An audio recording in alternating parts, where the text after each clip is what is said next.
Hello, Guten Tag. It's Tuesday, and this is our second simultaneous broadcast to YouTube and Facebook. And we decided to lay a little bit of a special theme down on this. So if you're joining us tonight for Brewing Controversy, it's time to talk about broken-ass courts. And before we get into all that, let's get all the nice shit out of the way. And to do that, I got to remind you, I'm Lucas. This is David, my hetero life mate, Consigliere. And how is David doing?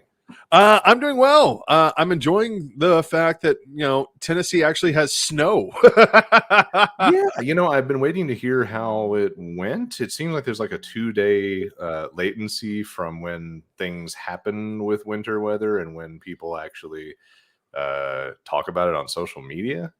So, did it do? I mean, this last one, everyone was afraid because the one that we got just a couple of weeks ago took everyone by surprise and everyone got freaked out. So automatically, of course, 2 days before it actually hits, I need to go to the grocery store. And of course, there's nothing there anymore because the bread and milk. So for those of you who don't understand, in the South, there is this strange, apparent, malignant, instinctual urge that occurs in a significant portion of the population, possibly even a majority of the population, where everyone feels the need to go to the grocery store and buy milk and bread and stock up here's the thing. Like when Rona happened, we were all used to this because this is what would happen every time it snowed here, right? Yeah, right. Which is like everyone runs to the grocery store and the shelves are bare.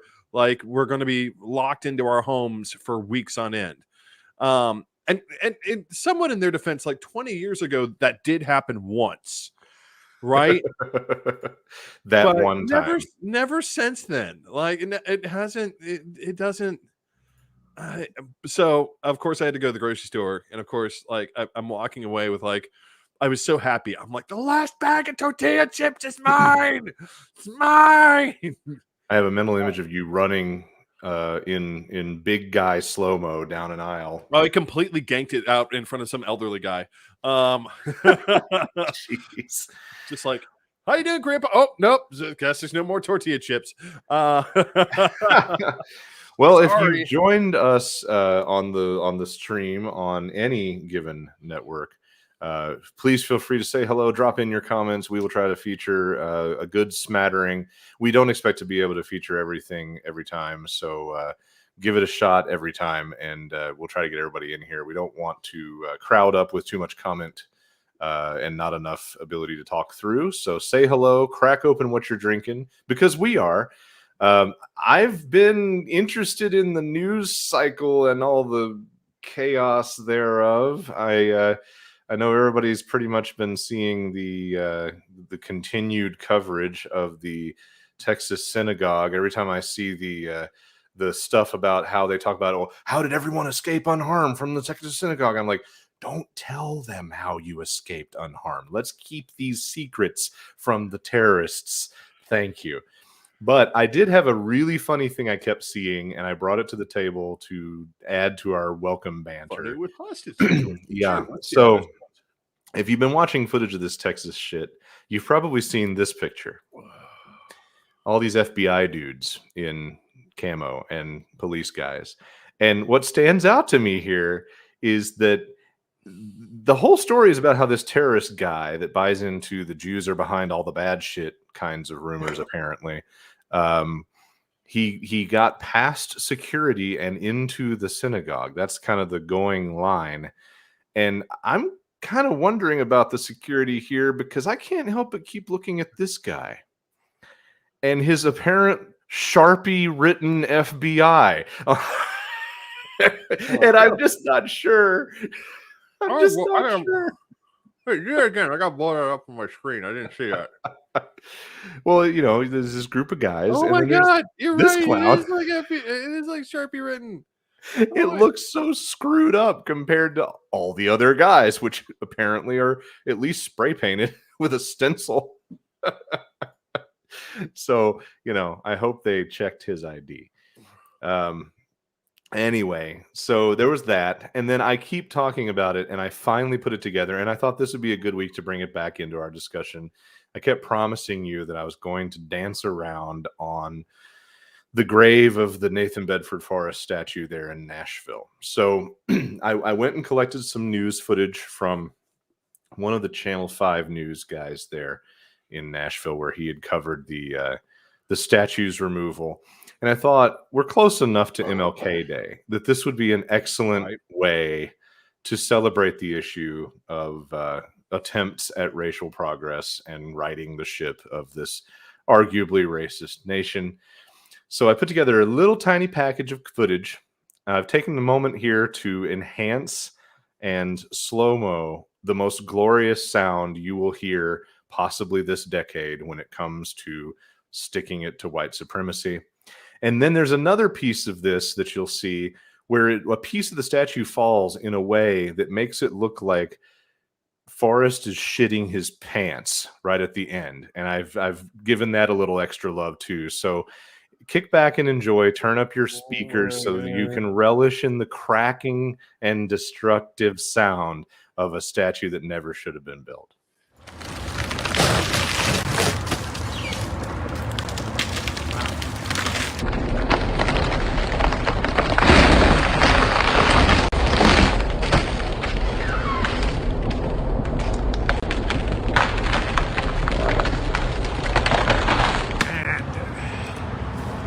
As you can tell, the statue coming apart. Much of it is fiberglass. 23 years ago, it was put onto this property along the shoulder of I-65, which is right over there.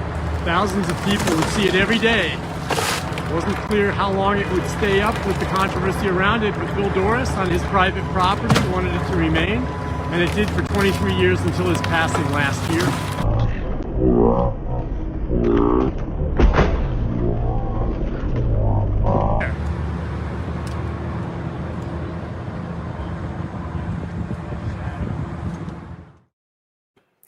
And for those of you who don't know, I want to point out that this isn't just a victory for racial justice. This is also a victory just for good taste.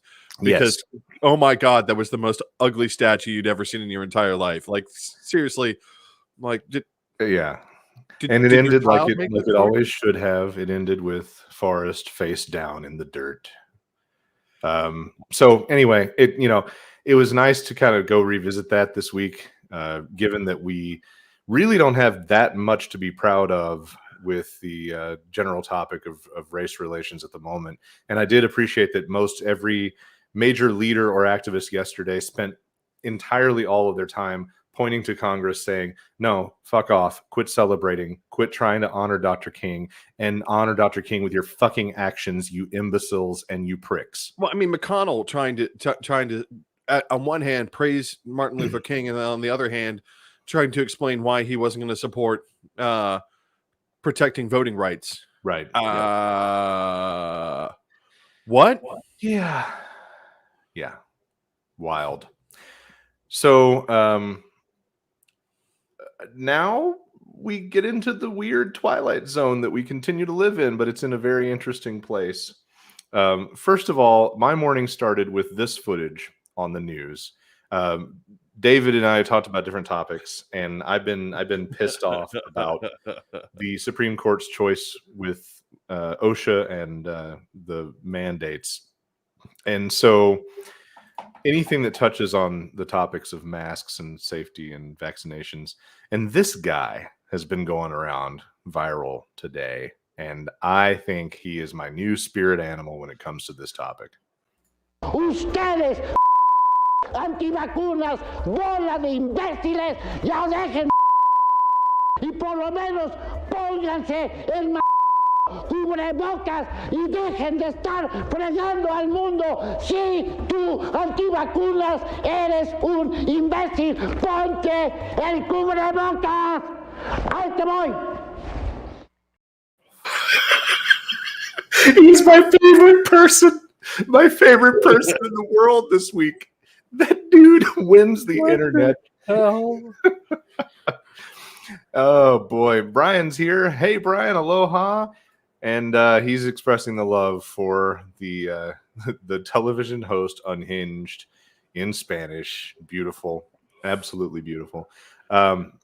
So that is my my big piece of the fray tonight is, you know, my disgust with the SCOTUS essentially throwing regulation aside.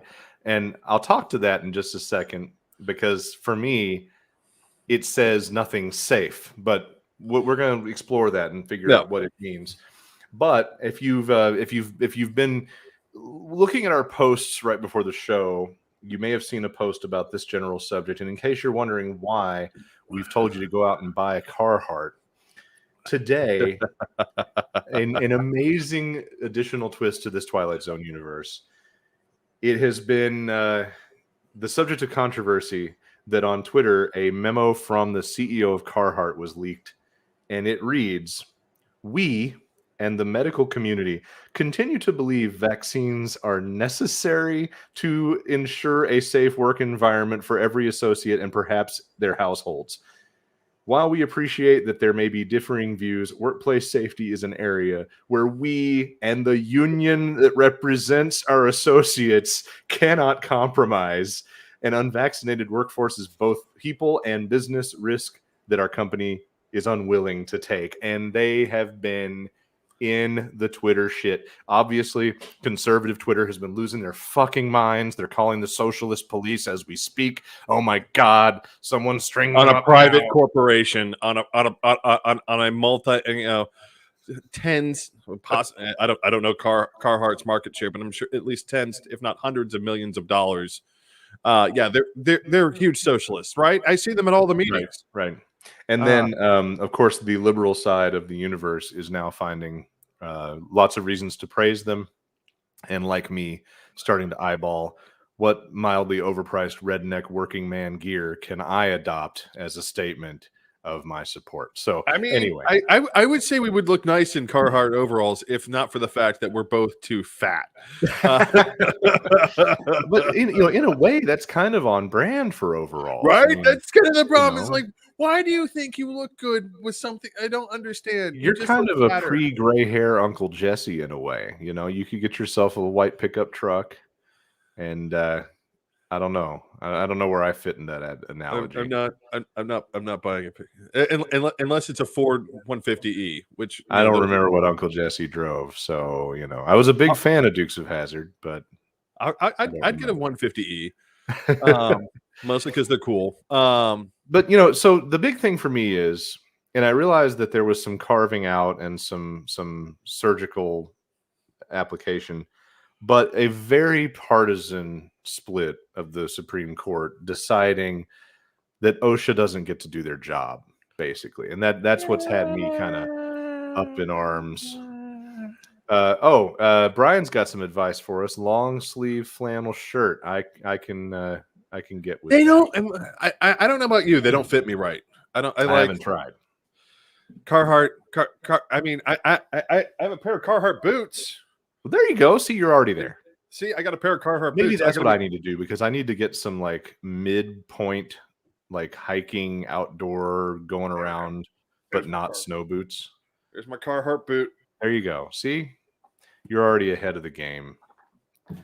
Though, with the shock you reacted when I read you this pre-show, I have to wonder, how did you reconcile them with your previous assumptions that they were a right-wing company? Because unlike, there's some things where people are very obviously evil, like Bigot Chicken, because I refuse to say their name, in any sort of public sphere other than just call them Bigot Chicken. They do things that are very obviously, not good. But let's just be honest. We live in a capitalist society. These businesses do capitalist things, most of which, or a significant portion of which, I don't agree with. And as a consequence, either I just buy nothing and whine about it, or I get over myself and get what I need.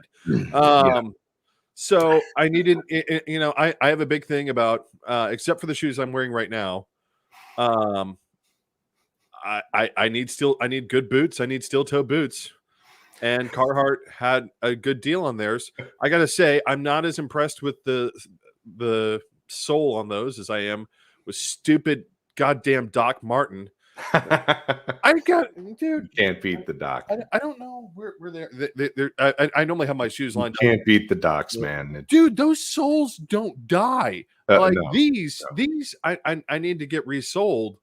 But because I mean, I use them, like, especially when I'm doing yard work or when I'm, every now and then when I'm going to work or when I'm walking, going out, if I need, because I only wear boots, I don't wear tennis shoes, because I've had enough foot injuries where steel toe is kind of just a daily necessity. Well, Olivia's cracking me up in her comments here. If bug mutant Vincent D'Onofrio can rock overalls, so can you. And Brian's expressing some love. I've got to go get some. Now I've got to go get some overalls. I don't know. There you go. Just be sure you get like the rusty khaki colored ones. You got to be genuine. You got to go all the way across home plate. It has to be so that it's really obvious when I shit myself, or not. So anyway, for me, it stands to reason to me that the court should butt out of regulatory things when they're going to essentially try to rewrite regulatory things. When they just say none of this, thank you very much, go home, you've entirely broken the law. To me, that has much more balance than let us line item veto your regulatory policies as a court and do it entirely across the party split. And I just don't, it really pissed me off to see it, because to me, the next thing is hard hats or whatever else. Basically, the court has said, fuck it. What are they going to, will they dip into financial regulations and pick and choose different SEC clauses that they want to deem unconstitutional? What's next? They definitely did not. On one hand, they did try to narrow the decision. On the other hand, the language that they used was not what I would have preferred. Honestly, from the way the court justified their decision, from my perspective, I can't necessarily be mad at them, because they did say, listen, this is a general hazard. This is not, and if the government wants to come back and say and rewrite this so that they make it clear that this is how this hazard is increased in the workplace, and write it that way, they can do that. Because it's important for people to understand that it was. How did they spin it? It was spun as OSHA pulling something from the whole rest of the world into the workplace specifically, and that's which defeats my hard hat sensationalism, which I will admit is a shortcut to being able to be a firebrand, but that's the difference. Is like, you wouldn't walk down the street in a hard hat, therefore hard hats don't apply to the same logic, right? But you are expected to walk down the street with the protection and whatever armament you need against COVID, which is an interesting way to potentially spin this. In a weird way, a conservative majority of justices just admitted that COVID was 100% a problem. Yeah, and they just, and so here's one of the problems. And honestly, when we get into my section, I'll talk about this, because it is something that bugs me. The way Congress has had to, or has delegated authority, it's weird, right? There's a lot of weirdness to it. And honestly, having the court have oversight of that weirdness somewhat makes sense. I would argue more often than not, it needs to be handled by a commission set up. Like the FCC, even though it has delegated powers from Congress, it's a commission that sits and debates whether, what regulations to put on communications. Same thing happens with the SEC, right? It is the Securities Exchange Commission. There are multiple people who are responsible for, I have the Federal Maritime Commission, right? Which is for maritime law. It has commissioners whose job it is to sit and talk about how they're going to manage maritime law for the U.S. because Congress has said we're not going to sit here every time we need to make a new law for ships at sea. Right. We don't want to have to sit there and do this every single time. We'll just set up a commission and we'll delegate our authority to that commission to do it. The problem is Congress really just puts those things in autopilot, right? They're like, okay, we don't have to worry about that. And then they throw a switch and then they forget it exists. Like the FCC is a perfect example of what happens when Congress doesn't pay attention and we have an industry blow up in terms of size and scope and complexity. And Congress is basically letting the FCC run on autopilot without any further direction as to what they'd like the FCC to do. Right? Only so very. How do you feel like OSHA figures in? I mean, do you think? I think OSHA is fire and forget, or is it? Oh no, it is fire and forget. But the thing is, workplace safety hasn't blown up as an issue. I mean, we're not dealing with a sudden new industry where people get their arms shredded off. Are there things that I would like OSHA to address more urgently, quite frankly, than COVID? Yeah, I'd like OSHA to go into every meatpacking plant in the U.S. With a goddamn shotgun and start waving it around like a crazy person because of the number of people getting limbs gnawed off by machines in meatpacking plants. Hey, I think by the way, if you didn't know that, a good portion of your Tyson chicken has human flesh in it. You're a cannibal. I think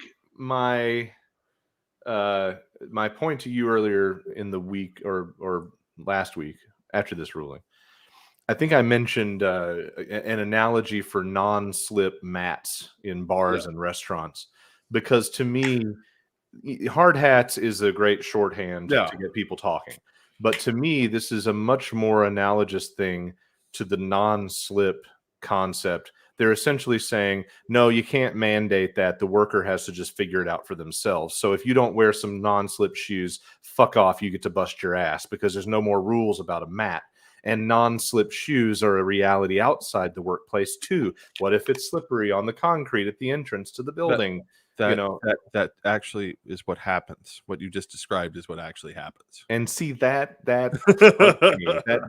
blows my mind. So I had told you that I would love to see OSHA ordered to get mega petty.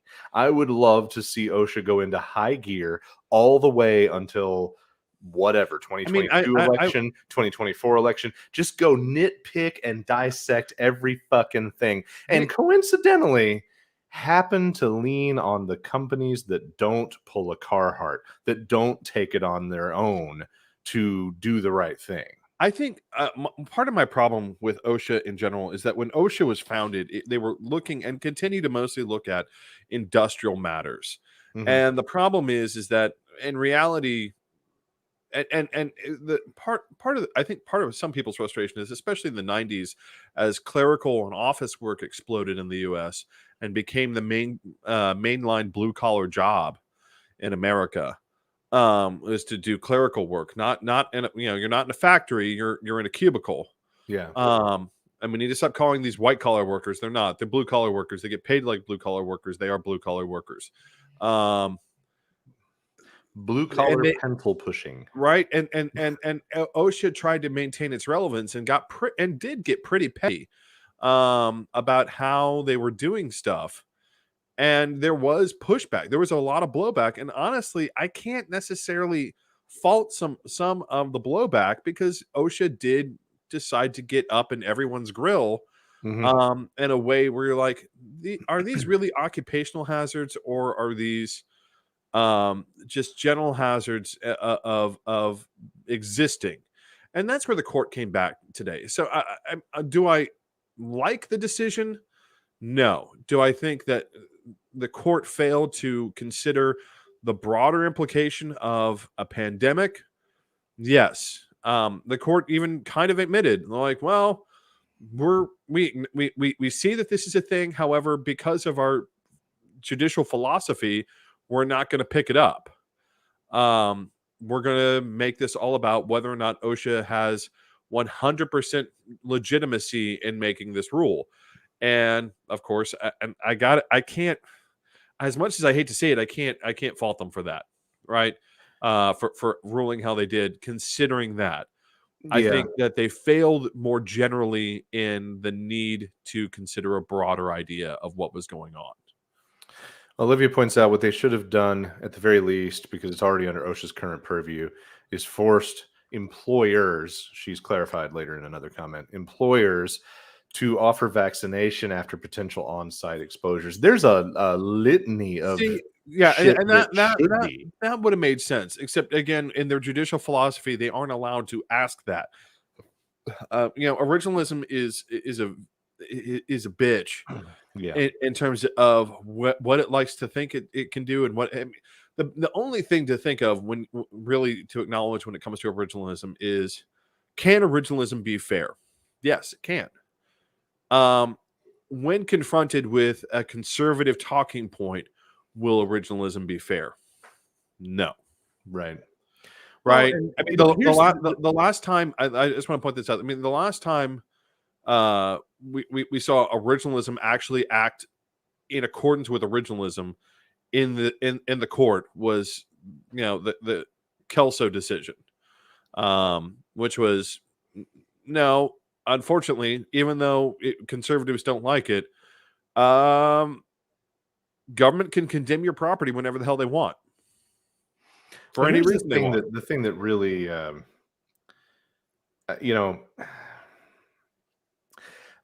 don't understand why this is. I mean, there's no interpretation of this outside politics that makes it okay. Because I know people who don't want to do the vaccine thing and have adopted weekly testing at home. They've already had COVID. They've tested for antibodies. They have like a medium level approach. They have trust issues about the vaccine while also trying to participate in some kind of caution. They don't throw a fit about masks. There's a place in the center of the hysteria that hardly anyone ever goes. Because it's not about that for these people. It's not about that for the people that want to have this fight. There's hardly any of these people that want to be even remotely reasonable. I mean, and I want to point this out. Anyone who doesn't want to take the vaccine, no, just flat out no. I'm sorry. Like, if you're that scared, I mean, what do you go outside your house wearing bubble wrap? Do you like? Were you wearing a gas mask before COVID? Do you keep a Geiger meter at your door just in case the bombs do fall today? I mean, there's no rhyme or reason or logic. But I can respect measured ignorance that's not passionate insurrection ignorance. There's a difference. No, I can't. No, because the problem is that we need people to be vaccinated in order to stop this disease. And if you have questions or fears or concerns, ask the CDC, ask your doctor, ask an infectious disease expert. I think the doctors and experts are probably trending better this week. The CDC's had a shit time the last few days. They are like, there's a doctor at Vanderbilt that's frequently on this issue on the news. He said it best. He said, these people are nerds. They don't do anything else. They're nerds. They sit around and they be nerds all day. And they're not doing a good job expressing to regular people what is practical. And they have no idea what people will actually do. But my issue comes from the fact that, I can know someone that they're just not going to go there, at least not yet, because they refuse to understand that we were at this for 10 years with SARS before we busted out and converted it into COVID, right? Like we already researched this spectrum of shit. We were already on the road to a vaccine. We just kicked that shit in high gear and moved it over to COVID. These people need time to get past that level of ignorance. But as long as they're willing to put the mask on when they're asked to, and as long as they are willing to test, that's all OSHA asked. That's the thing. Dos años. I want to come back to this just real fast. 2 años. 2 years. 2 years they've had to get used to the idea of a vaccine. Yeah, but I'm not talking about that. I'm talking about okay. I know, I'm off topic. I apologize. I'm off topic, but I'm just like, all OSHA asked was that kind of bare minimum. OSHA gave people the room for casual, ignorant solutions. It's not like OSHA said, if they're not vaccinated, you have to fire them. OSHA just asked them to have testing and masks or vaccination. And that's really, at the end of the day, I think the thing that pisses me off the most, which, to go back to my hard hat sensationalism, that would be like saying, well, we're going to ask you to prove that your head is entirely made of iron, or wear a mask, or wear a hat. Yeah. That's what they're really saying.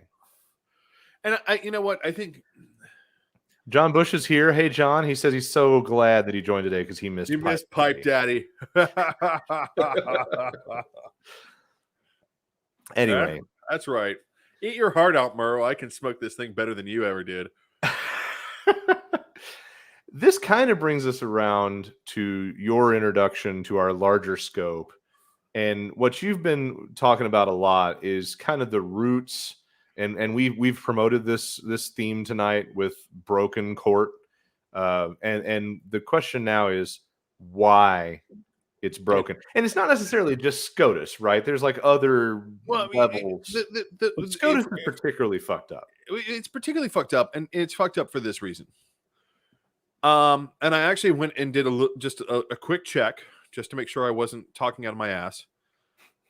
We beat everyone on the planet by at least 150 years in terms of what we use as our instrument of government.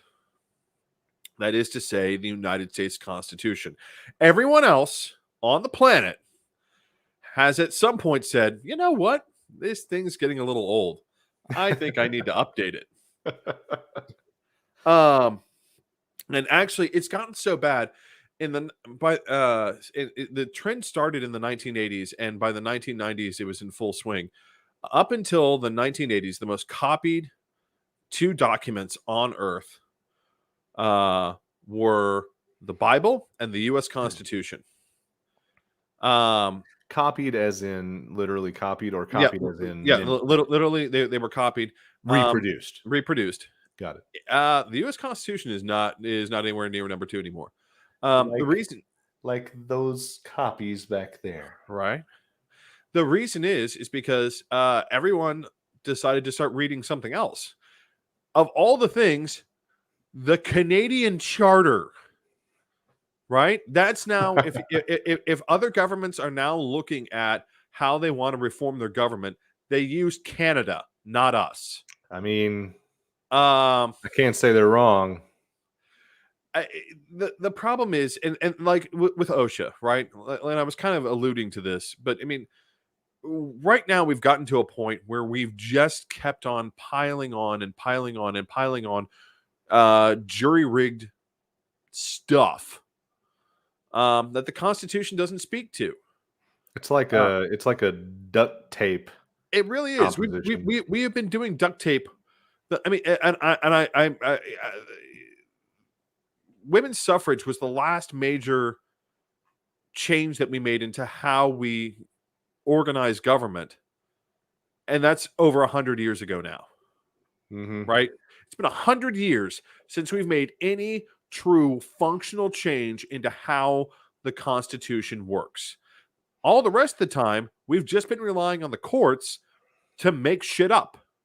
Well, and let's not forget the general, I wouldn't say toddler, I would say in the grand scheme of societies on the planet, we're the petulant asshole teenager, right? Like, Yeah, I mean, no. I like here's to the thing. remind people. I talk a lot up here in Grand Rapids when I meet people in business or city circles, Yeah. and they ask me, my thinking on the city. I explain to them, this seems like a larger city than Nashville because it's 200 years old and has figured some shit out. And Nashville is 50 something years old and Yep. has just about not a fucking thing figured out. And it shows. And I think a lot of people forget that live in Nashville that the Metro Davidson County combined government is young enough that people don't have shit figured out. Shit isn't perfect because draft one of that charter blows. And Also, just to people are clarify, still alive. Most of them are your neighbors who resent having taxes for trash and water. And until those people croak, shit can't progress. I And also want to point out that Nashville was the first metropolitan government in the United States. right. God. So it's not Uh, only a version 1 experiment, it's incredibly young. So Nashville is a shitty toddler when it comes to ages of municipalities. And- And the United States, to me, is the petulant teen asshole And in the face of hundreds of years or thousands of years of societies around the globe. Really not. It's really not. The United States no longer gets to claim that, really. First of all, let's look at Canada. So do you think the United States is like guide between 21 and 25 rated on insurance? Like, let's place this fucker. I mean, I would say, honestly, if we're looking at how nations have gone back and tried to reinvent themselves, Midlife crisis. we're like in our 50s or 60s. Okay, so this is Don Draper fucking everything that walks. Yeah, I mean, Okay. we're in our 50s or 60s. I mean, if you look at France, they're on the Fifth Republic. If you really want to look at how even the UK is organized right now, you could argue that their current instrument of government as it exists is really only 15 years old. Well, in the comments, Brian was singing this tune a good 20 minutes ago, trying to measure and control the behavior of modern day Americans by the standards set forth by the original founders is the root of the problem. They expected us to act like adults and in our own self-interest. The founding fathers never envisioned how shitty we could become. Agreed. Ben Franklin has an inkling, but we blew that out of the water. We need a new constitution. I also want to point out the founding fathers are not something to emulate. Let's just be 100% honest. And this is one of the problems. I actually ran into this while doing my research for today's show. Did you know the U.S. Constitution is considered a sacred document by the Church of Latter-day Saints? Legitimately considered a sacred document. When I worked in D.C., I thought I began to get kind of weird because what's painted on the roof of the rotunda? The apotheosis of George Washington, which, if you don't know what apotheosis means, it means to make a god of. We have venerated. We need to acknowledge that the U.S. Constitution is an instrument of government. It's not flawed, and it was flawed. written with a built-in understanding of flaws. Fucking amendments. Not only is it flawed, not only is it just flawed, it is ancient and flawed. It is broke ass. The way it wants to organize Congress doesn't make sense anymore. The fact that we still have these provisions in here that talk about 3/5 of a person and the savages and all the rest of this. No, dude, we need to sit down and we need to talk. Why are we still having this fight over abortion? Right. Because there's nothing in the Constitution that's clear about how this should happen. Why are the Republicans allowed to gerrymander everything under creation? Because the only thing that the Constitution says about how the state should behave is that there should be a, quote, guarantee of Republican government, which the court is explicitly forbidden from discussing or talking about. And we could do a whole episode on that Tennessee districting shit that you flagged me on the other day. Oh, dude, it's insane. But I mean, like, Wisconsin is the worst. Wisconsin is definitely the worst. There have been elections where Democrats have won 60% of the vote, But who owns 60% of the Wisconsin State House? Republicans. Mm-hmm. That's how gerrymandered it is because of cracking and packing. It is a situation in which we don't have a functioning instrument of government. Right. And we need to honestly, and some people may think this is sacrilege. I don't care. I honestly have fantasies about going into the National Archive, smashing the window on the U.S. Where they keep the U.S. Constitution, taking it out front, and being like, "Do you see how this isn't sacred? Because I'm going to burn it right now. I'm going to burn the U.S. Constitution right now because it's a piece of shit. Now it's a piece of shit." That sounds like a it is a- venture down the road of how to fix all this shit, I mean, and that is our big topic of the evening. Well, I just want to finish one thing about this idea. We have not, besides suffrage, we have not changed the form of our government. We have not changed how we vote. We have not changed. I mean, none of that is written in the Constitution. We just keep on relying on the court to do it for us. So, getting back, we haven't had the balls to make real amendments that clarify anything. Right. In a long fucking. When was the last one? The last amendment, 1980s, which established succession, because Ronnie got shot, and no one knew who was in charge. When's the last time somebody had an idea that became an amendment? Because that's what's important. Reactionary oops doesn't count. That's just shit. Last time someone had an idea that became an amendment, like women's suffrage is an example. Like that's an idea that became an amendment. That's about it. That's about it. I could wheel my happy ass over to the. That's about it, because the only one before that was was when we finally decided that senators to the United States should be democratically elected. Most of us forget that up until the 17th Amendment, senators were appointed by state legislatures. We forget that. Boy, imagine how horrid that would. That's what they want to get back to with all the suppression of voter fairness. That's what they want. They want to go back to that. Yeah. They want to, instead of being men about it and trying to repeal that, they just want to go back to that through another means. Well, I mean, it's just, you know. It's okay. The 27th is delaying congressional salary. Oh, pardon me, I forgot. That's right. The 26th, that's reactionary. The 26th is the succession. I forgot about the 27th because no one cares about the salary thing.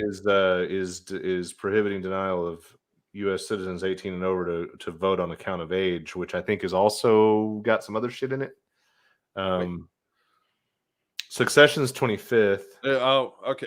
That's still reactionary. Who cares? Because none of these amendments have any impact on the actual function of government, really. So, poll tax is 24th. That's still reactionary.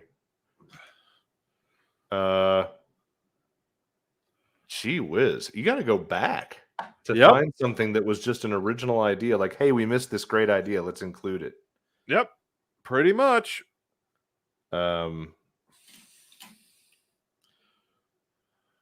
Jesus, it might be the 19th. The women's suffrage might be the last time an original new idea was dreamt up and then became an amendment. Yep. That's it. That's what I said. Well, it sounds like this is a good reason to drink, which of course means that it's time for a beer break. If you got them, pop them. It's time to drink with us.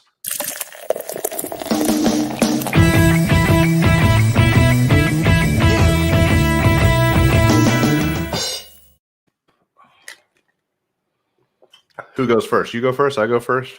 I can go first. I don't care.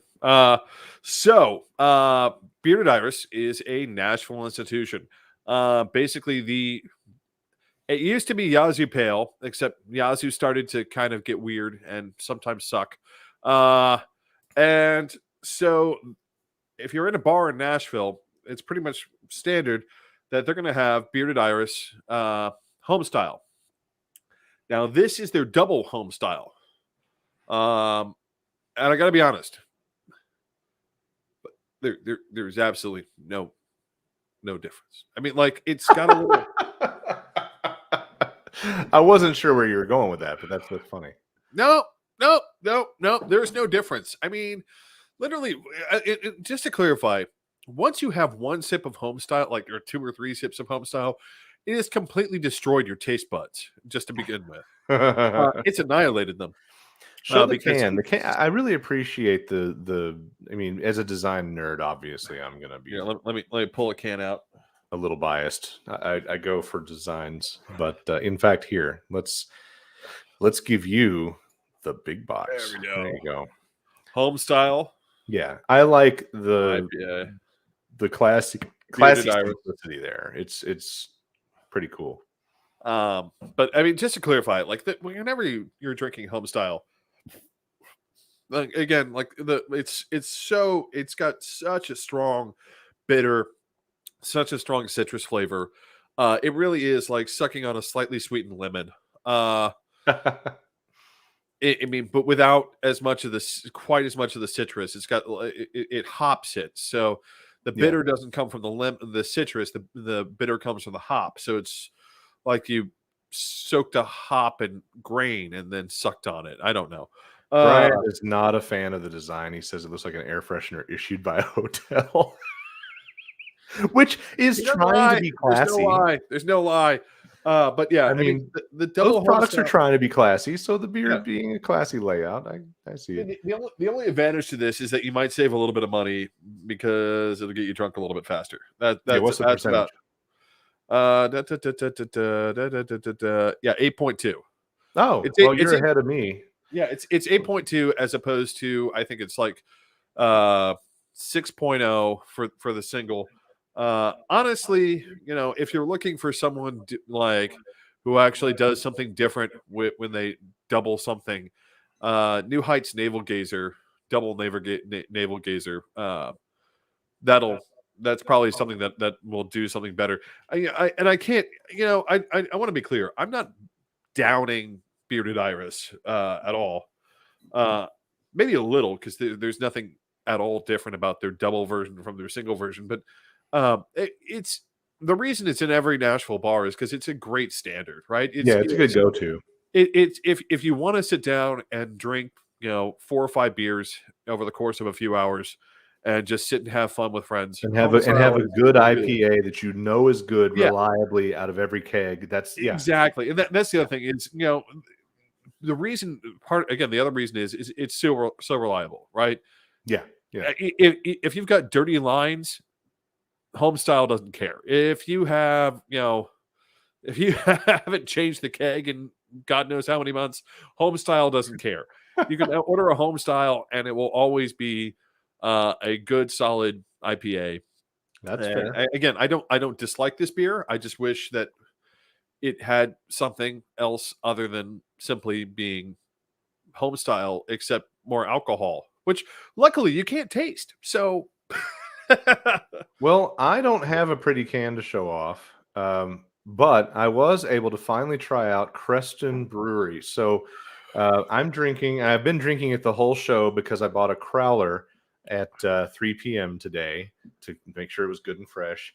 But I've been on the Bokanon New England Hazy from Creston, and it came in a Saugatuck Brewing can, which I will explain.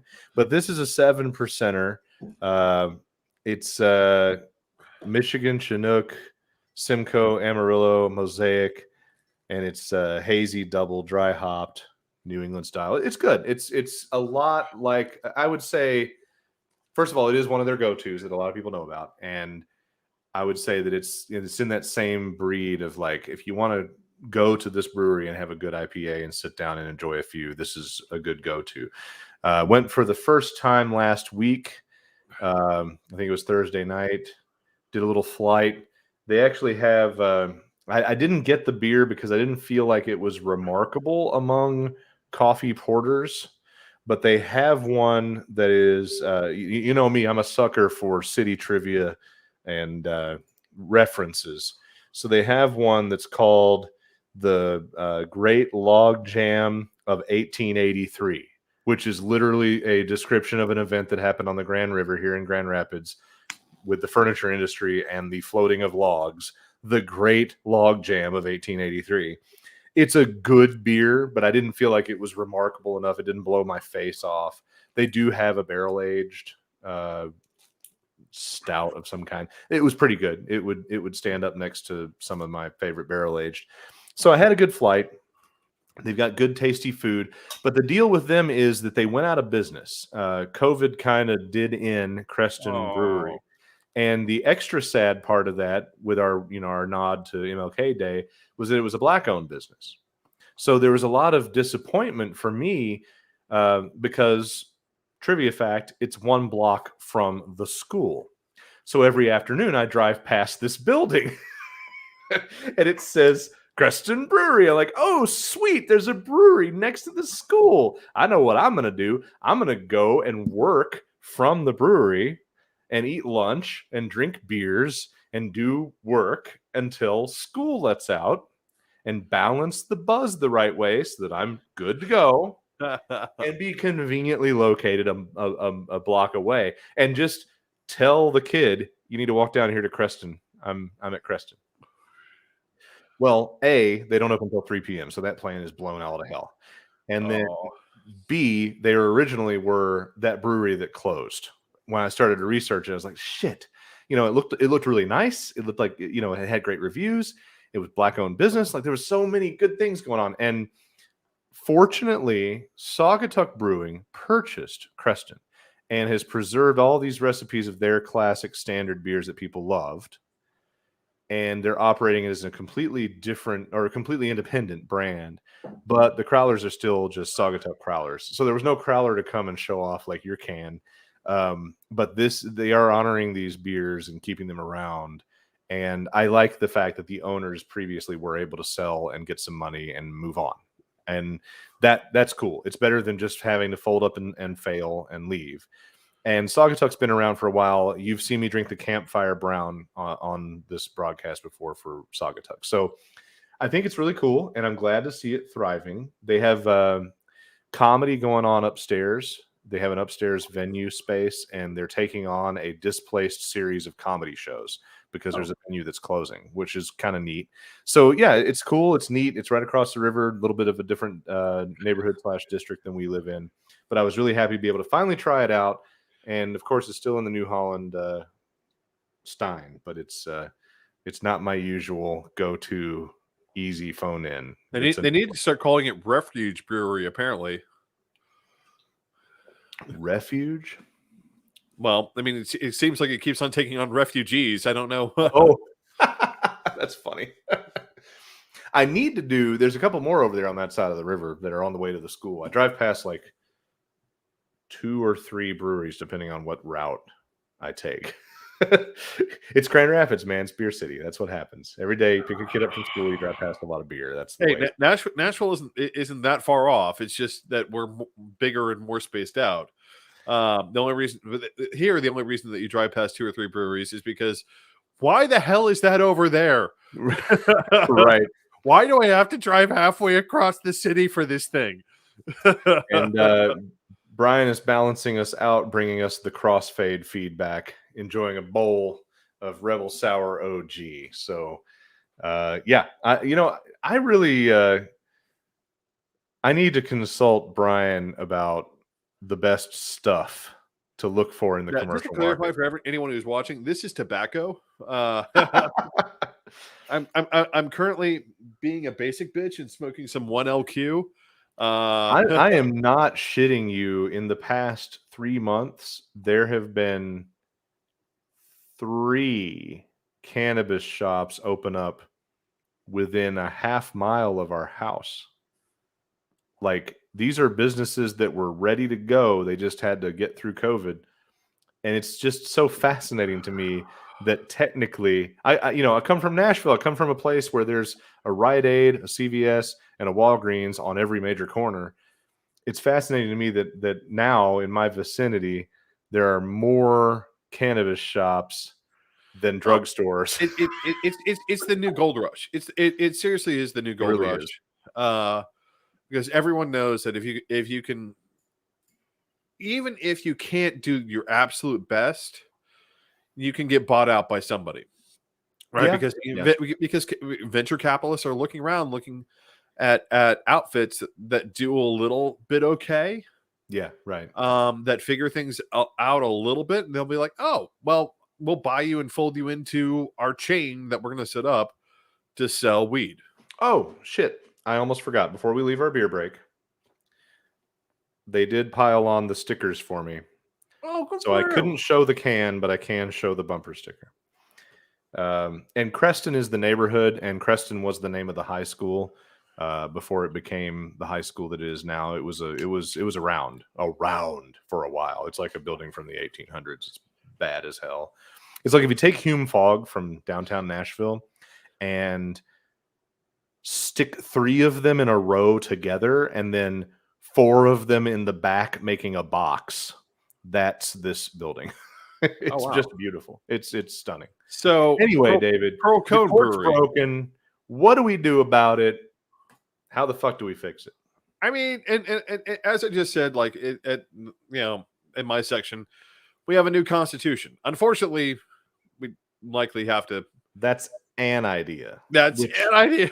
Would never have a new constitution. To me, David, is the equivalent of the national divorce that MTG keeps talking about. It won't be a national divorce because the union is indivisible. So MTG can, go sit on it and spin, or more than likely hang as a fucking traitor. So I mean, because especially here in the South, like I would say as a Southerner, we feel it more acutely that these people want to start a civil war, because we all, the North does not remember the Civil War in the same way the South does, because the majority of the battles of the Civil War were fought here in the South. The North has all these monuments to revolutionary battles. The South has all these monuments to Civil War battles. Why? Because there's a Civil War monument here downtown that I still, in fact, I'm going to put that in my other browser window so that I remember to read the fuck up, because it still blows my mind that in the middle of Grand Rapids, Michigan, there's a Civil War monument. I believe it's a monument to the correct side of said war, but it's still a monument. That would make sense. But it isn't just like a monument. It is like the battle markers, right? It's like all over Nashville, there's battle markers for the Battle of Nashville. All over Clarksville, Tennessee, there's battle markers for the Battle of Clarksville. All over Chattanooga, there's battle markers for the Battle of Chattanooga, the Battle of Lookout Mountain. I think we feel it more. To be 100% clear, those battle markers are the kind of public history monuments that we should all be able to unify and say, we do those. Yeah, no, I mean, it's fine. But I mean, it's the jerk off in your own face General Lee shit that gets old. No. But I mean, there's still a whole section of Murfreesboro that's named after the giant ass fort that a Union general built there. There's still, part of Nashville is still named after the Civil War fort that was built on top of that hill called Fort Negley. We have Fort Negley in Murfreesboro. You have Fortress Rosencrantz. Which sounds really odd. You're like, how the hell did a section of Murfreesboro end up being called Fortress Rosencrantz? But wasn't Negley a Union fort? No, I thought it was taken by the Union and became. It was taken by the Union. A Union fort. That's right. Originally, it was called Fort Pillow, and then it became Fort Negley. So, in a lot of cases, the forts are just another symbol of the complete loser failure of the insurrection. Right. But whenever that is the challenge about talking about a new constitution is these people. We don't want to be the Civil War channel. We really try not to be. But on the other hand, when they constantly talk about it, it creates a problem. I like Brian's way of explaining. The South is like a drunk who got his ass beat and doesn't remember or feel it, and stands to his shaky feet and says, "Where are you going? I ain't done yet." Right? No, it's bad. It's bad. So a new constitution is one way to fix it. The other way, which is you got to admit that's the long shot. That's the fan fiction. That's the the Hail Mary pass That's that the solves shit this that problem. people like me and you sit around and talk about one day making into our novel, right? But Right? in reality, there have Or been things that I do discussions. for fun and games when I'm bored, which is, write new constitutional articles, because I'm a nerd. Yeah. But in reality, what you hear a lot, and you've heard it from me, I keep saying, "Pack the court, fuck it, I'm over it. Pack the court." which is the other option, That's the right? thing. And again, because there's nothing in the Constitution that says how big the Supreme Court should be. Because again, that's another thing that they didn't think of, right? Because we can just pack the court. Well, Brian's been in the comments advocating for 9, but we have 9. Right. Do you want to add, Brian, or do you want to add 9 more judges? I don't know. So I've been kind of thinking 11. You have talked about what, 13? 13 would be where. There he goes. He means 11. He means 11. It was the Rebel Sour OG talking when he said 9.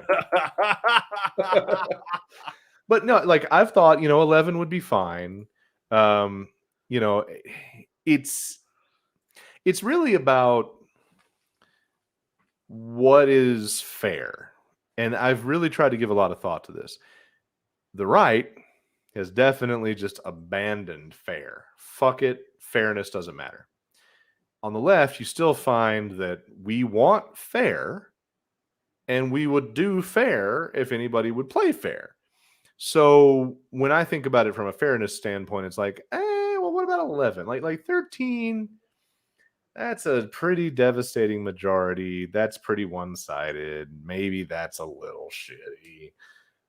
11 is kind of not that bad, maybe. But nothing's defensible because the right's just going to fake news it and fucking conspiracy theory it. But essentially, some kind of court packing is usually what people go to. And I think that's one option. Certainly. I don't know what the best option within that is, but I think that's one option. Now, Olivia's got some insight. My only concern is that packing the court is just eventually becomes this back and forth thing where everybody adds judges and political leanings to the court that don't favor them. And that's the problem. So let's say I get my wish, we get 11. And then the next asshole bumps it up to 13. And the next asshole bumps it up to 15. And, by the time I've got grandkids, we've got fucking 25 people on the Supreme Court. There are people who don't think that that's a bad idea. But I do see that tit for tat escalation issue being the end potential result. What's your thinking on that? Well, I mean, one of my ideas always that I because from my perspective, one of the things that pisses me off is judicial elections. And for those who don't know, like a lot of your local judges are elected, right, by people. The problem is, what are you electing? Right? You have no idea. I look at how to manage this, and I an idea that keeps on rolling around in my head is basically a guild election, which is if you're a bar licensed attorney, you get the power to vote for justices. And maybe that's new. That's new and fresh. Maybe we should have a Congress of justices, a council of justices elected by attorneys. The problem is that you do, because it is a guild, you run into some of the same problems that guilds had before, which is, do we lose out by not being able to recognize what else is happening beyond our profession? But that's also something you can't just do, right? That would require that would require either the mother of all amendments or a new constitution, right?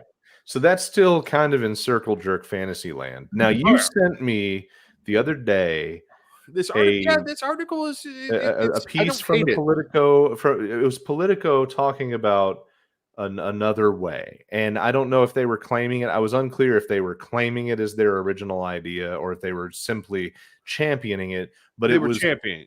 They were was championing. letting the Supreme Court population float. And I thought that was a weird terminology until it was explained. And I actually kind of wonder if they haven't figured it out. Do you want to explain this one to everybody? I don't hate it. So the whole idea is this: if you get elected president, you get to appoint a justice. In period. year 2, I think.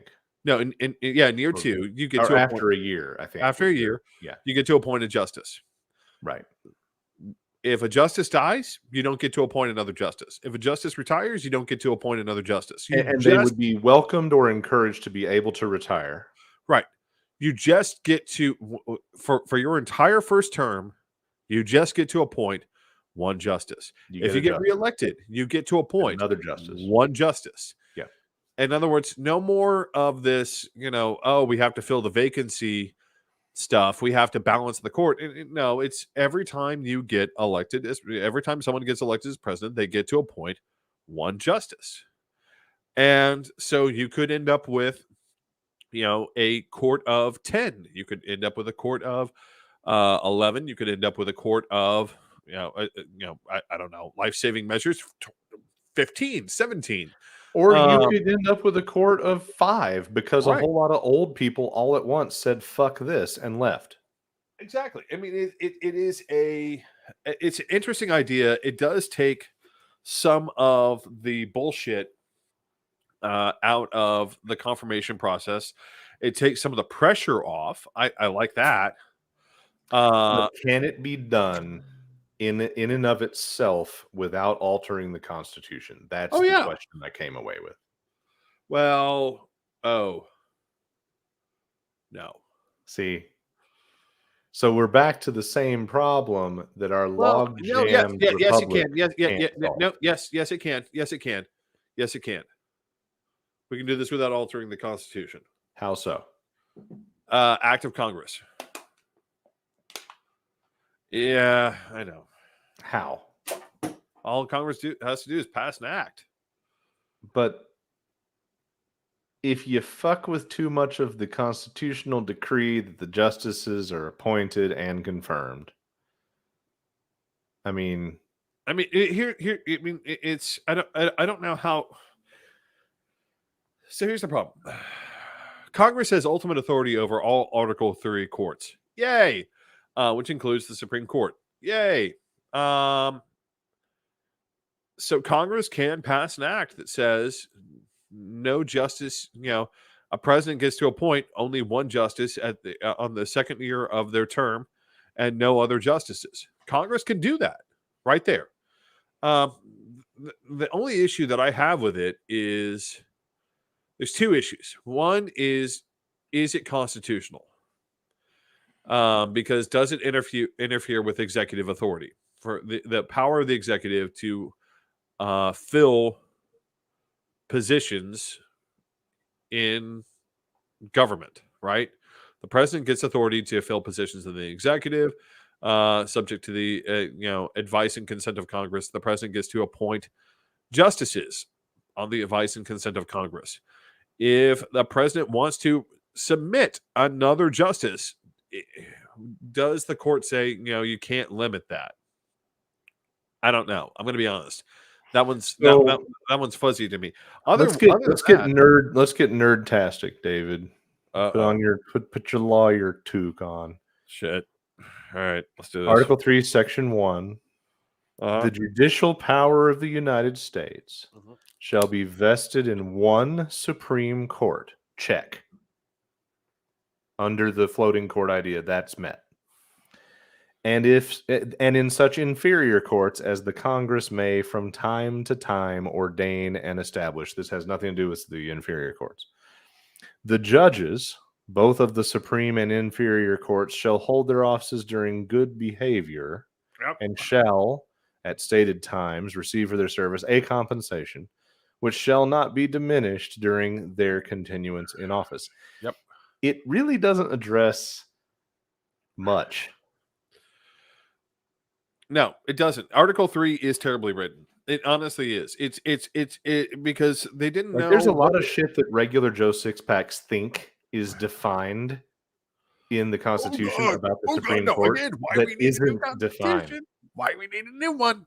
Yeah. Because I mean, there's Article 3 is bad. It's bad. Let's just be honest. It's not a well written article. Article 2 is very specific. Article 1 is fairly specific. Article 3 was We're need tired. Let's go home. courts. We need courts. How are we going to do courts? I don't know. How are we going to do courts? How do the English do courts? Well, we'll just assume everyone knows that we want to do it the same way that the English did. Okay. And then what? I don't know. We didn't have that many rules back in England. Because most of this, like the king would make this decision, right? Right. The king would say, "Oh, okay, we're going to have another appeals court, or we're going to have another circuit court, or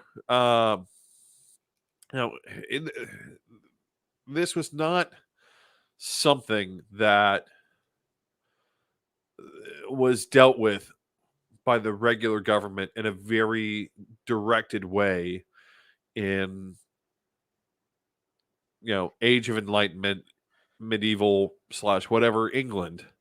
Judges, I just had a light bulb go off reading a little bit of commentary.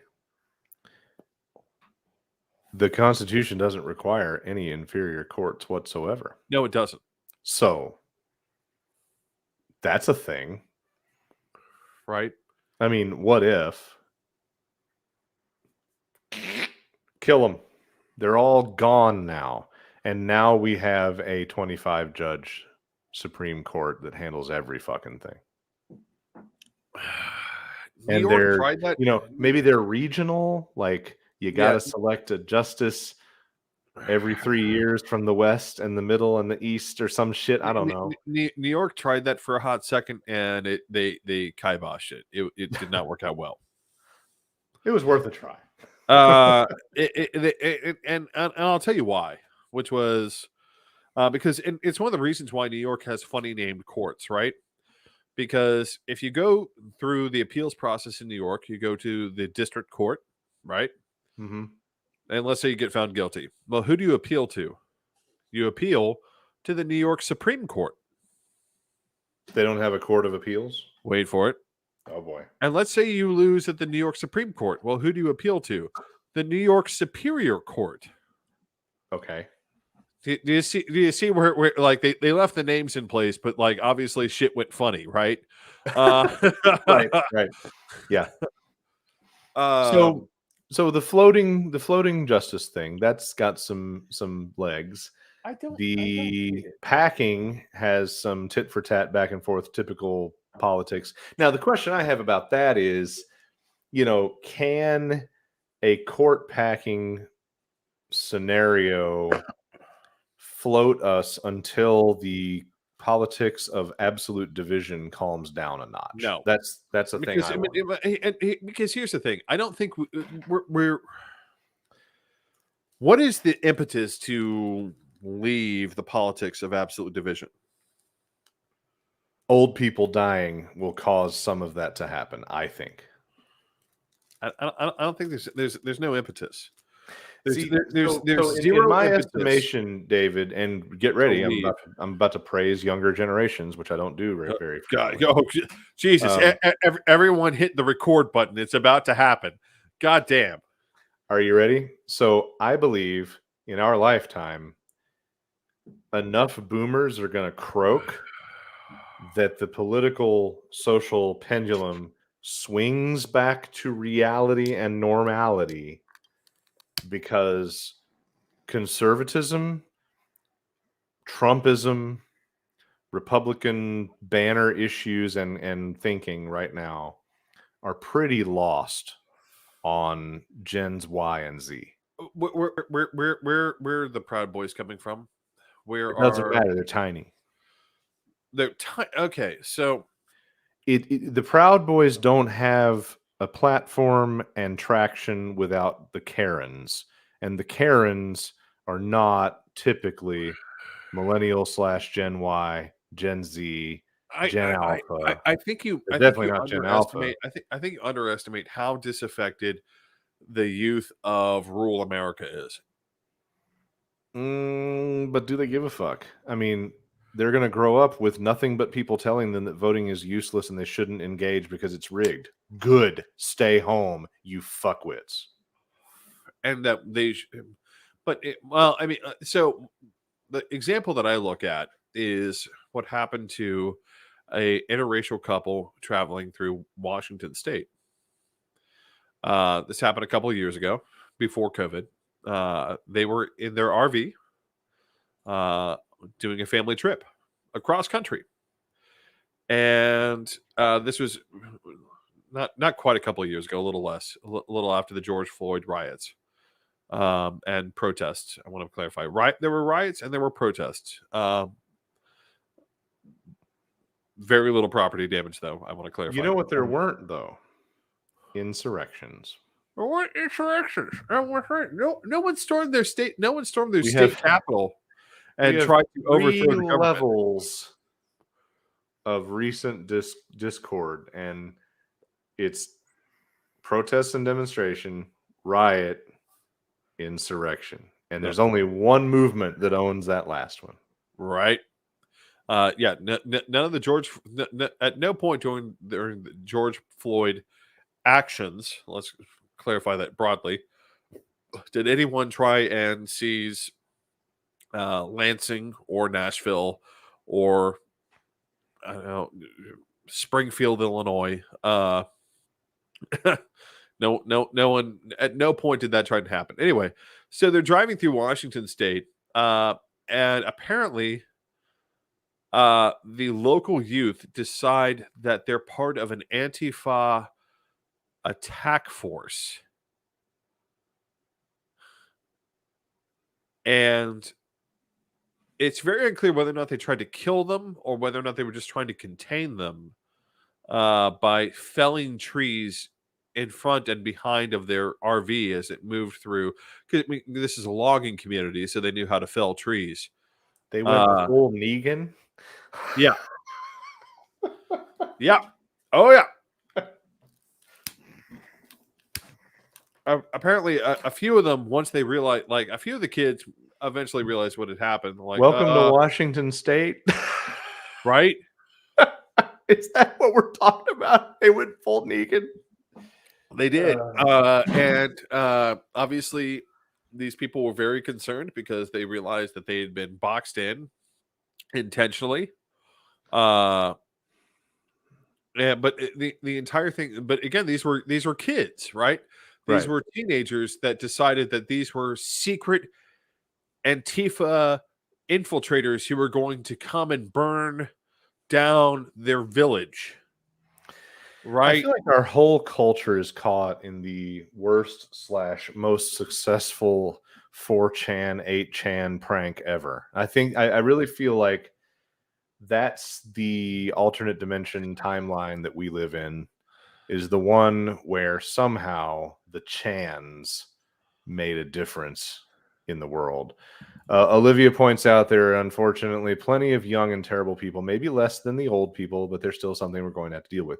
Yes, they are. The nice thing is the playing field to me is evened out a lot more, and the 70%, or what I would prefer to think in those demographics, is 85% of the rest of us that are not shitty can actively campaign not to breed with the minority and eventually just squeeze them out. I mean, that's already happening. I mean, the only problem is that we have two different reproductive strategies, right? They've got cousins. We've got principals. Well, but no, I mean, like, and just to go full on Darwin on this, like, it's the classic challenge of more kids, less resources, or fewer kids, more resources, right? They very much do the more kids, less resources strategy, which, the one thing Idiocracy didn't account for was, I've been in that situation where I've been talking to someone and having a really great time, and then all of a sudden, and you and I have talked about this, but like, so I like ivermectin. I'm like, Oh, right. oh no, no, full stop, hit the brakes, get the fuck out my car. Right. No, Yeah. No, ma'am. Sorry, there are not enough layers of condoms. Good night. no, Yeah. Right. no. No. I mean, like, they don't account for the fact that I am not going to put my shtick in that particular honeypot. Just not doing it. Not doing it. There will be no reproduction there. Thank you very much. Nope. I was about to say something else, but no. So in the short term, the fix is packing. Like, that's the only thing that can actively be done right now, right? I mean, no. I mean, like, I think the Republicans could be talked into a strategy of. I feel like it's hard for McConnell and the rest of his crew to turn down that offer. What offer? Of every president gets to appoint one. Yeah, but if they do anything, they have created a self-fulfilling prophecy that if they do anything to work in concert with anybody from the other side, that they're betraying all the things that they've blown up. I mean, they've told their whole base, we're not going to work with them. We're not going to do anything. They can't possibly have any good ideas. We're going to piss in this again. water. Why we're heading to civil war is because they've made that their entire centerpiece. But you see, like McConnell can't do shit to cooperate with Schumer because he's created a villain. That's the thing that I don't understand about these people's negotiating. So I'm a harsh negotiator, but if the other side comes to me to compromise, I'll do that. And I haven't said things that indicate that I never will. And that is not where the Republicans are. It's like when you were on your bathroom break and I said, we want to be fair. We don't want dominance. We want fairness. We want a system that everyone can equally manipulate if that's going to be what we do. I want to be clear. At this point, with the Federalist Society, no, I want dominance. I want to crush those bastards.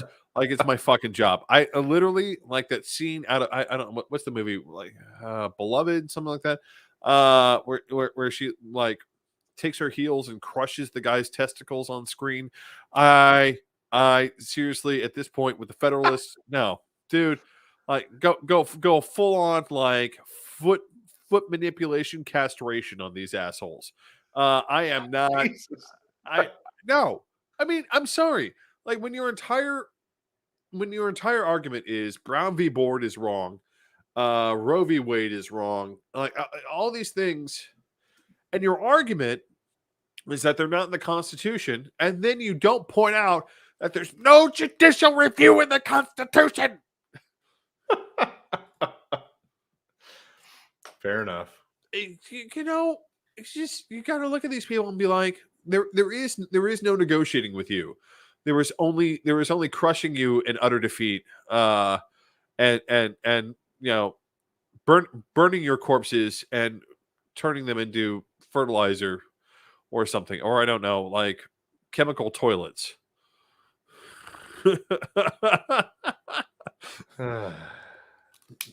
Well, I hope we find something that works, but I am increasingly pessimistic. I mean, my strategy is to fight the good fight, live in the security that fortunately I happen to be a cis white male. So right. Even when the country goes further into the shitter, I'm the last to be negatively affected by it. And to use that buffer, along with an effective passport to get the fuck out and go to Canada, where they have a constitution that people actually want. Right? No, and unfortunately, then there's me on the other hand, who as a true Southerner, has never met a lost cause I didn't love. Part of why I'm a Democrat in the South. You know, if I can get enough notice for a U-Haul filled with collectibles, I will leave this bitch if I have to. That's my theory. That is the extent of my loyalty to this failed state that we live in. No. I you know what? For me, I believe America has promise. I believe let me phrase it. Not most Americans. Most Americans don't care. That's part of how we end up here. I believe that the Americans who have the good ideas, the Americans who want to make things better, the Americans who want to make things better economically, technologically, spiritually, everything that's good right now that we have in America, I believe that they are a stronger force than the conservatives. I believe that the conservatives rely on the apathy of the majority of Americans. Yes. And that part of America that is good needs to stop pretending that, stop playing nice. Discount Karen, who is not like, oh, well, she's not really a Karen. Well, didn't she just yell at her server about how her margarita was too cold? I mean, like, I've been for a number of years. I mean, honestly, 20 years, I've been in the loose lip mode. Like, my dad was always kind of a hothead. Like, if somebody sassed him in a public space, he would give them shit. He was just a little bit more of a now I've shit seen you in the kicker. loose lip mode. I've tried to cover for you when you were in the wrong too. And I didn't adopt that. I didn't grow up with that impetus. I was a pacifist, avoid trouble, tall, lanky band nerd when I was a teenager. I only discovered just wearing asshole on my cuff in my adult years. And unfortunately, somehow I'm never there when the person on the airplane loses their shit, or the Karen goes crazy in the grocery store, or any of that. But I am always disgusted with the amount of people willing to stand by and not say, you know what, fuck you, get out. But we are seeing a growing normality of that. But I think what you're speaking to is some of that. Like, regular people have to be willing to do a lot of things. And one of the things that regular people have to be willing to do is to look at that person and say, are you really doing this right now? How about you get the fuck out? And I have dealt with that frustration because I've looked at regular people with cops. Because I'm so passionate about the cop issue, I've looked at regular people with cops and been like, why don't any of you ever push back? Like, if everybody did the same shit, these assholes would quit abusing people. But until everybody gets on the train, it doesn't work. So I share your faith that eventually people might, but I don't know how well it's going to work out. Olivia points out possibly one of the attenuating factors here. I just don't have the energy to be bothered with jerk-ass people unless it's perhaps truly egregious, but that hasn't happened in my presence. And I think that's where we've got to be, is to be more bothered by jerk-ass people. More willing to call people. I mean, holy shit, I can't even count the amount of time that I've stood up during the credits of a movie with my friends and said, oh, damn, that one was pretty good. What did you guys think? It was pretty good, right? It would have been better if this person's fucking child wasn't creating a disruption the whole time. Am I right? I'm just ready to be that guy. That's a little extreme. Because social pressure is what it takes. That's a little extreme. That's not extreme. Fuck your kids. Keep your kids. They don't belong in my movie. God damn. Oh, dude. Just clarify to all our viewers, he is indeed a father, and it is, at least But we kept our by kid all at reports, home. a functional one. We understood that knocked up meant we missed some movies. That's the way that it worked. I actually discovered here locally that because I went to see Scream the other day, and this awesome older lady that works at the movie theater, she's worked there for 23 years. And she's also a teacher. This is her side hustle. And she was checking IDs for Scream.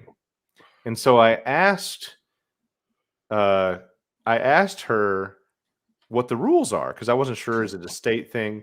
And their company forbids your dumb ass after, I think, 9 p.m. from bringing any fucking children to rated R films.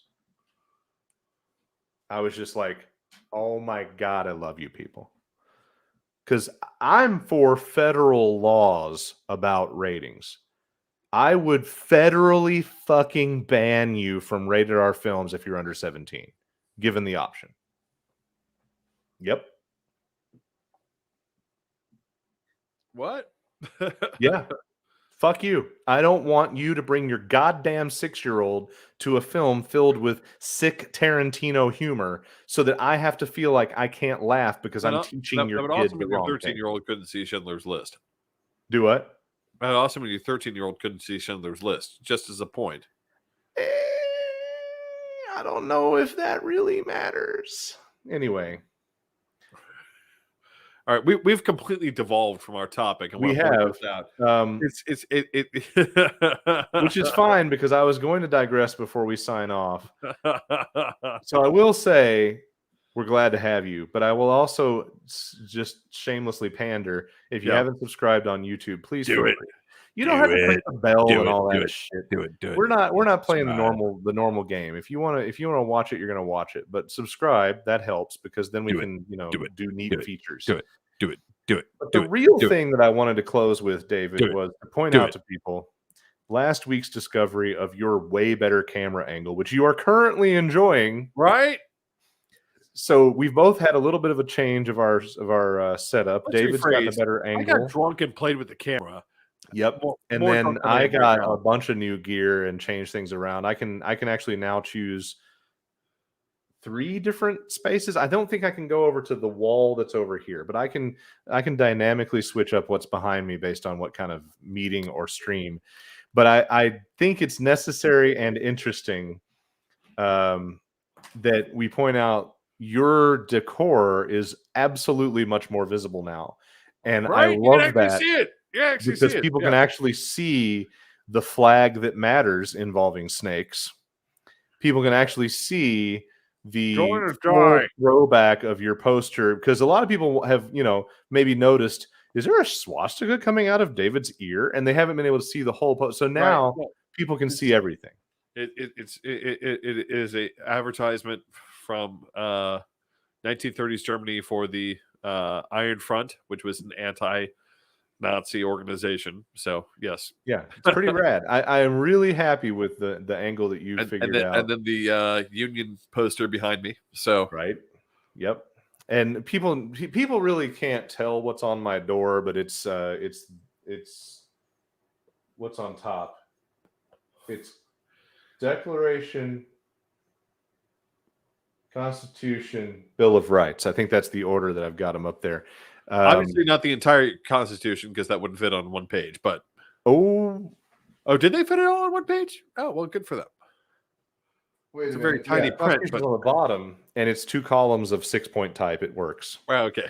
All of them were purchased as cheap, shitty tourist goods, probably at the Smithsonian when we went to Obama's inauguration. So they sat in tubes for like 15 years, But this new angle does give me the Jim Henson and Captain America thing, which is kind of nice. But I really do admire yours, and I'm glad we got it arranged. To answer Bush's question, will this eventually move entirely to BoobTube? So we'll probably always publish to Facebook to some extent, but I am increasingly uninterested in Facebook as a platform, ethically, morally. etc. So when they finally throw me back in warning and don't put me in jail again, because some of you have not seen some of my posts simply because I'm in warning status. I'm not in jail.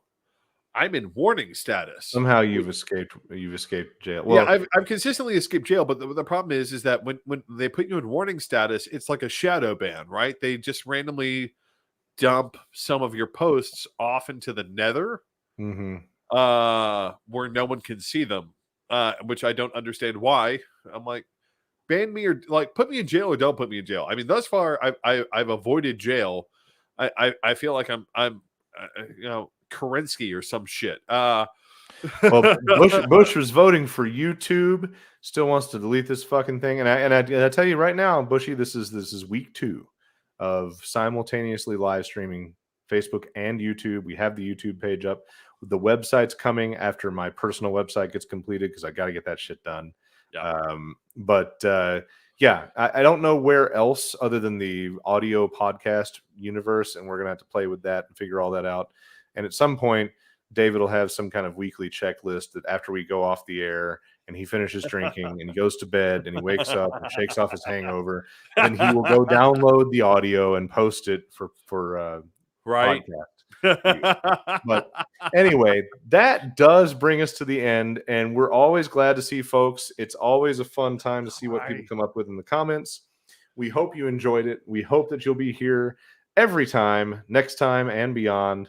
And with that, we will conclude with the hope that the court does improve somehow in our lifetimes. And for now, good night, good evening, and good luck. Good luck.